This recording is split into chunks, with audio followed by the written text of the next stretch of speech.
శ్రీదేవి భాగవతం 7వ స్కందం 14వ రోజు. వ్యాసుడు జనమేజయుడికి శ్రీదేవి భాగవతాన్ని ఇలా వివరిస్తున్నాడు. సుకన్య, చ్యవనుడు. సర్యాతి పట్టణానికి సమీపంలో ఒక మనోహరమైన వనంలో ఒక సరోవరం ఉండేది. అక్కడే చ్యవనుడు అనే మహర్షి ఘోర తపస్సు చేస్తున్నాడు. అతని మీద పుట్టలు లేచిపోయి ఉన్నాయి. సార్యాతి తన రాణి వాసంతో సహా ఆ సరోవర ప్రాంతానికి విహారానికి వెళ్ళాడు. అతని కూతురు సుకన్య పూలు కోసుకుంటూ చ్యవనుడు ఉన్న పుట్ట దగ్గరకు వెళ్ళింది. ఆ పుట్ట రంధ్రాల్లో నుండి ఏవో రెండు మెరుస్తున్నట్లు కనిపించాయి ఆమెకి. ఒక పుడక తీసుకుని పుట్ట మీద చెదను గోకేయడం మొదలుపెట్టింది. లోపలున్న చ్యవనుడి చూపు ఆమెపై పడింది. పాపా, నేను తపస్సులో ఉన్నాను, ఇక్కడ అల్లరి చేయకుండా వెళ్ళిపో అమ్మా అని చెప్పాడు చ్యవనుడు. బాల్య చాపల్యం దైవయోగం కలిసి ఆమె అతని మాట వినలేదు. ఈ మెరిసేవేమిటి అంటూ పుల్లతో పొడిచింది. ఆ మెరుపు చ్యవనుడి కళ్ళది. సుకన్య పొడవడంతో అతను అందుడైపోయాడు. బాధ కోపము కలిగాయి చ్యవనుడికి. తత్ఫలితంగా సర్యాతికి ఆయన పరివారమైన స్త్రీ శిశు సేనా జంతుకోటికి మలమూత్రాలు బంధించబడ్డాయి. చాలాసేపు ఆలోచించి సర్యాతి ఒక నిర్ణయానికి వచ్చాడు. ఇక్కడ చ్యవన మహర్షి తపస్సులో ఉన్నాడు. ఎవరో దుష్టబుద్ధులు ఆయనకి బాధ కలిగించి ఉంటారు. దాని ఫలితమే ఈ బాధ అయి ఉంటుంది అనుకున్నాడు. అంతలో సుకన్య తను చేసిన పని తండ్రికి చెప్పింది. ఉలిక్కి పడ్డాడు సర్యాతి. కొంప దీసావు కదే తల్లి అంటూ గబగబా చ్యవనుడు ఉన్న పుట్ట వద్దకు వెళ్ళాడు. బాల్య చాపల్యంతో సుకన్య చేసిన తప్పు క్షమించమన్నాడు. క్షమిస్తాను, ఆమెను నాకు కన్యాదానం చెయ్యి అన్నాడు చ్యవనుడు. వృద్ధుడు అంధుడు అయినా అతనికి నవనవలాడే తన కన్యనిచ్చి ఆమె జీవితం పాడు చేయలేను అనుకున్నాడు సర్యాతి.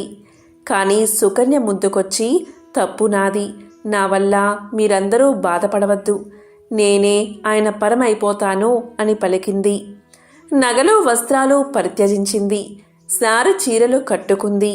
చ్యవనుడిని పతిగా వరించింది. పరమ పాతివ్రత్యాన్ని పాటిస్తూ ఉండే సుకన్య. ఒకరోజు ఆమె స్నానం చేసి ఆశ్రమానికి వస్తూ ఉండగా అశ్విని దేవతలు చూశారు. వివరాలు అడిగారు.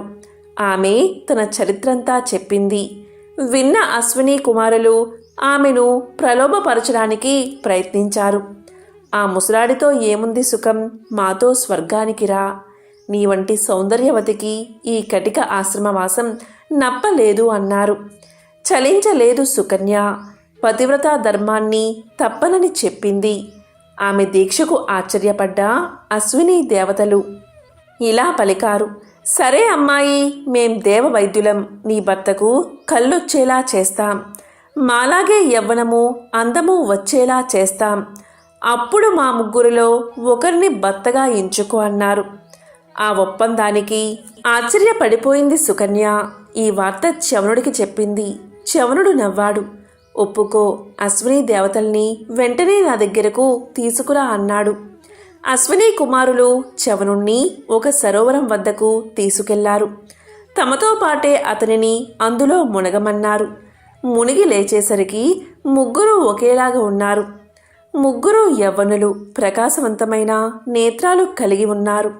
స్త్రీల హృదయాలను ఇట్టే దోచేసే మన్మధుల్లా ఉన్నారు. ఆ ముగ్గురు గట్టు మీదకు వచ్చి సుకన్య ఇలా అడిగారు. మాలో ఒకరిని నీ భర్తగా ఎంచుకో, ఎవరి మీద ప్రేమ ఉంటే వారిని ఎంచుకో అన్నారు. అందులో ఎవరు తన భర్తో సుకన్యకు అంతు చిక్కలేదు. తక్షణం ఆమె జగదంబ భువనేశ్వరిని ప్రార్థించింది. తన భర్తను తనకు చూపమని వేడుకుంది. అమ్మవారి దయ సుకన్య ఆ ముగ్గురిలోనూ చ్యవనుణ్ణే వరించగలిగింది. అశ్విని కుమారులు చ్యవనుడు కూడా ఆమె పాతివ్రత్యానికి ఆనందించారు. అనంతరం చ్యవనుడు అశ్విని కుమారులను చూసి, నన్ను యవ్వనుడిగా చేశారు, ఏం కావాలో కోరుకోండి అని అడిగాడు. అప్పుడు అశ్విని కుమారులు, చ్యవన, మేము దేవతలమే అయినా దేవతల సహపంక్తికి సోమపానం చేసే అర్హత లేని వాళ్ళం. మాకు ఆ అర్హత కలిగించు అన్నారు. తప్పకుండా చేస్తాను. త్వరలోనే సర్యాతి చేత యజ్ఞం చేయిస్తాను. అందులో మీ కోరిక తీరుస్తాను అన్నాడు చ్యవనుడు. సోమయజ్ఞం. వ్యాసుడు చెబుతున్నాడు. సుకన్యని చ్యవనుడికిచ్చి వెళ్లారన్న మాటే కాని సర్యాతి దంపతులకు మనశ్శాంతి లేదు. వృద్ధుడు అంధుడు అయిన భర్తతో కూతురెలా వేగుతుందో అని చాలా దిగులు పడ్డారు. ఆ దిగులుతోటే కూతుర్ని అల్లుణ్ణి చూడ్డానికి వచ్చిన సర్యాతి దంపతులు దివ్యమైన యవ్వనంతో విరాజిల్లుతున్న చ్యవనుణ్ణి చూసి ఆశ్చర్యపోయారు, సంతోషించారు. తర్వాత చ్యవనుడు చెప్పినట్టే సర్యాతి సోమయజ్ఞం తలపెట్టాడు. వశిష్ఠాది శిష్ట మునికోటిని ఆహ్వానించాడు. అతి వేగంగా సాగిన ఆ యాగానికి దేవతలతో పాటు అశ్విని కుమారులు కూడా వచ్చారు. అందరితో పాటే అశ్విని కుమారులకు సోమరసాన్ని పోయబోయాడు చ్యవనుడు. అది చూసి ఆగ్రహించాడు ఇంద్రుడు. లెక్క చెయ్యలేదు చ్యవనుడు. ఇంద్రుడు వజ్రాయుధం తీశాడు. చ్యవనుడు తన తపోబలంతో దాన్ని స్తంభింపచేశాడు. కృత్యుని సృష్టించి ఇంద్రుణ్ణి చంపడం కోసం ఆహుత మంత్రాలతో హోమం చేశాడు. హోమగుండంలోంచి పుట్టాడు మధుడు. ఇంద్రుడి వజ్రాయుధాన్ని నోట కరుచుకుని ఆవురావురమంటూ అతని మీదకి లగించబోయాడు. చ్యవనుడు దేవి ఉపాసకుడు.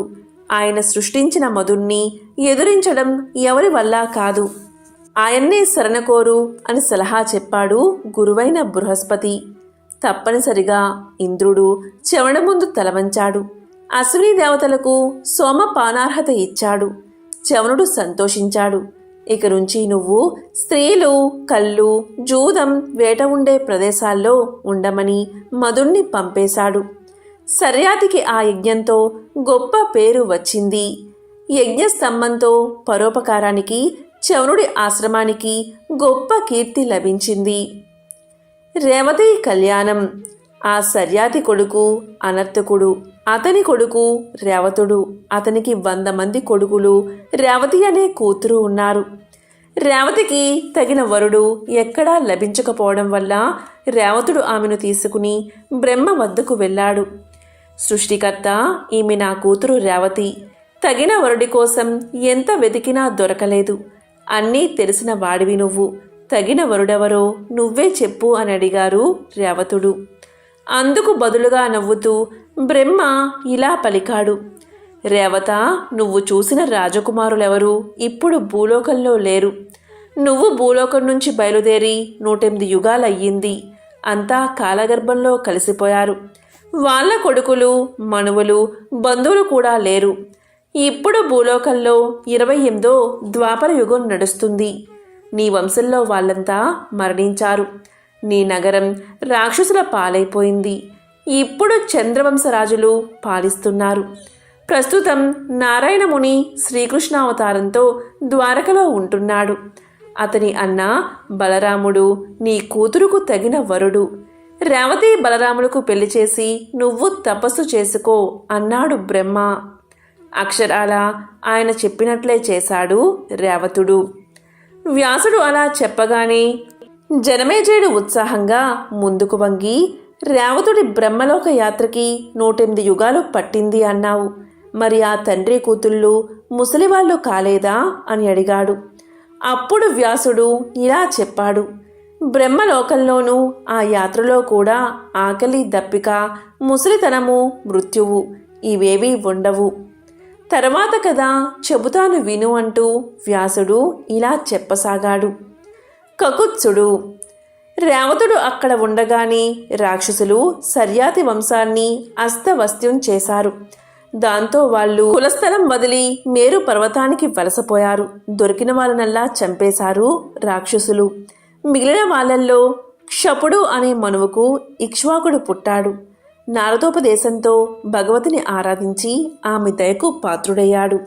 అమోఘ వీర్యవంతుడై అయోధ్యను పాలించాడు. 100 మంది కొడుకులు అతనికి. పెద్ద కొడుకు వికుక్షి. ఆనాడు అష్టక శ్రాద్ధం కోసం మాంసం తెమ్మనమని వివుక్షుని అడవికి పంపాడు ఇక్ష్వాకుడు.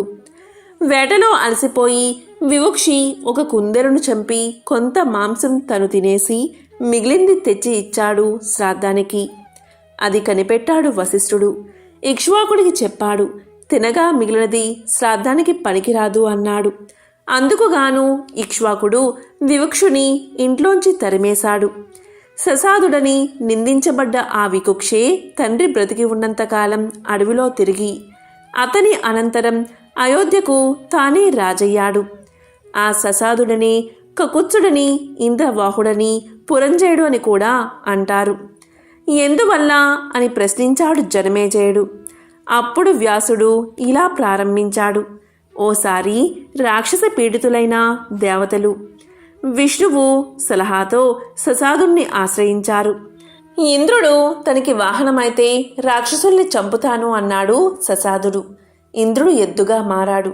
దాని మూపురు మీద కూర్చుని రాక్షస పురాలు జయించాడు ససాదుడు. పురాణాలు గెలవడం వల్ల పురంజయుడు అని, ఇంద్రుణ్ణి వాహనంగా చేసుకోవడం వల్ల ఇంద్రవాహుడు అని, కకుతం మీద కూర్చోవడం వల్ల కకుత్సుడు అనే పేరు పెట్టబడ్డాడు. అతని వంశం కాకుత్సులు అయ్యారు. ఆ కాకుత్సుడి కొడుకు అసేనుడు, అతని కొడుకు పృథువు పుత్రుడు విశ్వరంది, అతని పుత్రుడు చంద్రుడు, అతని కుమారుడు యువనాశ్వుడు, యువనాశ్వుడి కొడుకు శ్రావంతుడు, అతని తనయుడు బృహత్వసుడు, అతని సుతుడు కుపలాశ్వుడు. ఇతను దుందువు అనే రాక్షసుని చంపేశాడు. అంచేత దుందుమారుడు అనే పేరు పెట్టబడ్డాడు. శ్రీదేవి భాగవతం 7వ స్కందం 14వ రోజు పారాయణం సంపూర్ణం.